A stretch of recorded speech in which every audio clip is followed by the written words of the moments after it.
New data shows the share of Canadian exports heading to the United States are at some of the lowest levels in decades. The CBC's Anis Hadari explains. Exports from Canada to the United States make up the lowest percentage of our total exports since 1997. Now, these numbers are from October, and they're a little delayed because of the U.S. government shutdown. And I should mention, when we say it's the lowest since 1997, that excludes those huge drops from the times there were COVID restrictions. But other than the height of the pandemic, this past October saw us send the lowest portion of our total output, our total exports to the United States since 97. And that year was also when it started getting measured in this way, period. So we don't really even have earlier data to compare this to. It really shows a continued drop in how much Canada is sending to the United States.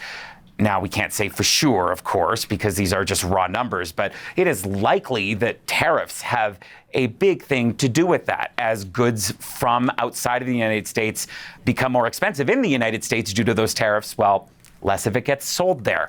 Now, going in the other direction, imports from the United States to Canada, they increased by more than 5%. So Canadians imported a little bit more from the United States in October. And the total imports to Canada from the whole world, from everywhere, those were up by more than 3%. So in October, Canadians brought in a lot more computers and computer parts in record numbers in some cases. But if we go back to the exports to non-U.S. nations, so the rest of the world, they jumped by 15.6% and hit a record high, Andrew.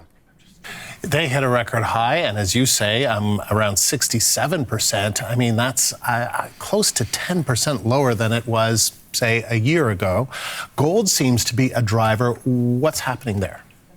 So the total exports leaving Canada, period, snuck up by more than 2%, and that was partially because of demand for gold. And exporting gold to the United Kingdom was also a factor in that jump in exports.